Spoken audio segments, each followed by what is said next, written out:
Olá, então a gente vai começar a fazer um problema que trata da derivada aplicada às funções marginais, mais especificamente nesse caso, custo marginal.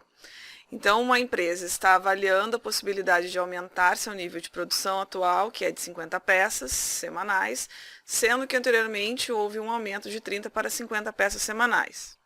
A partir dos dados históricos de produção, a gestora da produção, Maria, modelou o custo, então ela fez uma modelagem aqui matemática, o custo total de produção por meio da função C de n igual a 0,02 n ao quadrado mais 4n mais 110, onde n representa o número de peças produzidas. Para este contexto, determine a função que descreve o custo marginal de produção.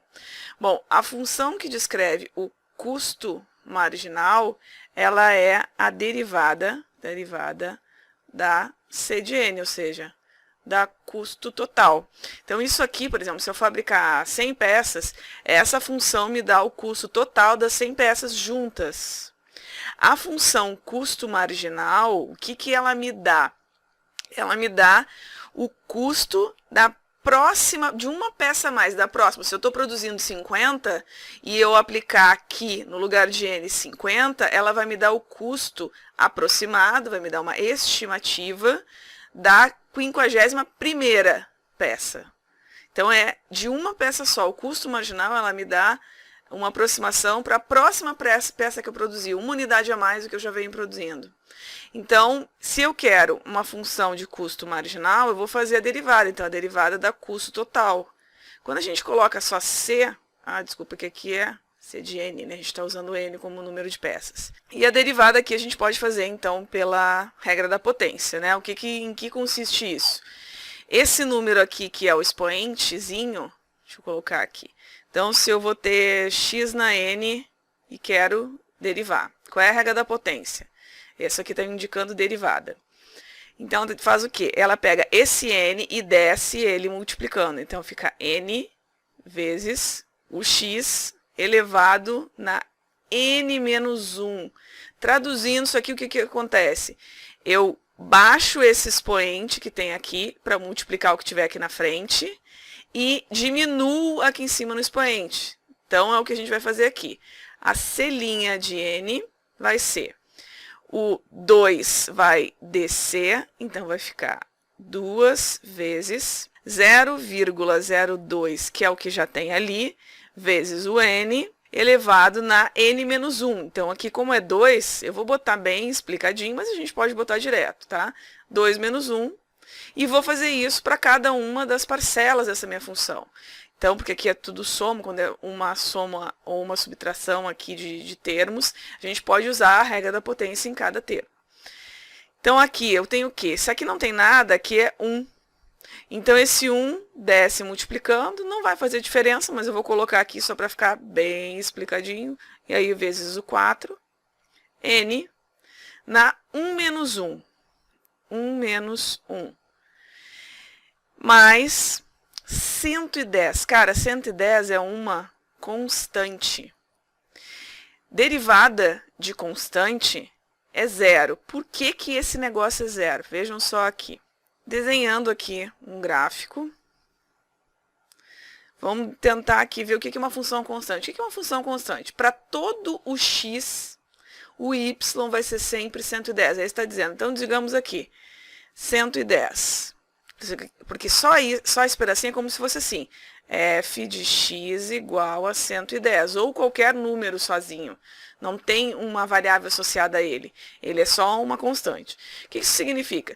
Que se o x for 1, o y vai ser 110. Se o x for 2, o y vai ser 110. Se o x for 3, o y vai ser 110.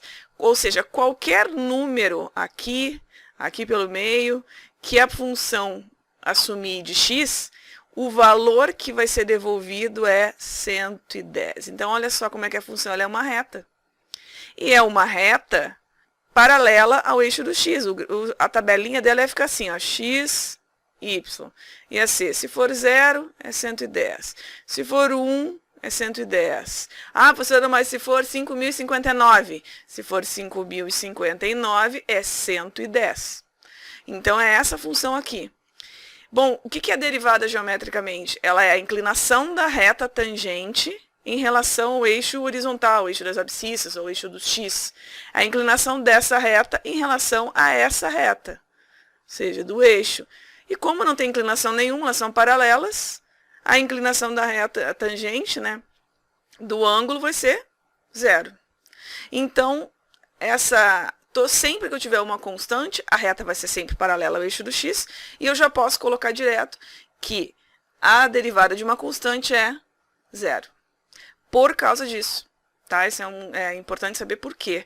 Porque a inclinação dessa reta em relação ao eixo do x é nenhuma, né? Não tem inclinação, então a derivada é 0, né? A inclinação da reta tangente. Vamos lá. Então, aqui eu vou só dar uma ajeitadinha. X de n igual, aqui vai ficar 0,04 n na 1, que a gente poderia ter botado já direto. Se não quiser, não precisa, porque quando o expoente é 1, não precisa colocar. Mais aqui 4 vezes 1, 4. N na 0. Isso aqui também vocês vão, com o tempo, fazer isso muito rápido, não vão nem colocar. Mas aqui ficou n na 1 menos 1, então n na 0. O que é n na 0? É um número real, a gente está trabalhando sempre com números reais, é um número qualquer elevado na 0. Para quem lembra aí de potenciação, qualquer número elevado na 0 é a mesma coisa do que 1. Então, esse número elevado na 0, seja ele qual for o número real, vai dar 1. Então, vai ficar o 4 vezes 1. Então, vai ficar o próprio 4 aqui. Então, selinha n igual a 0,04 n, a gente não precisa colocar o 1, toda vez que for esse expoente 1 não precisa colocar, mais 4, só esse 4 aqui. Então, essa aqui é a função que descreve o custo marginal dessa empresa.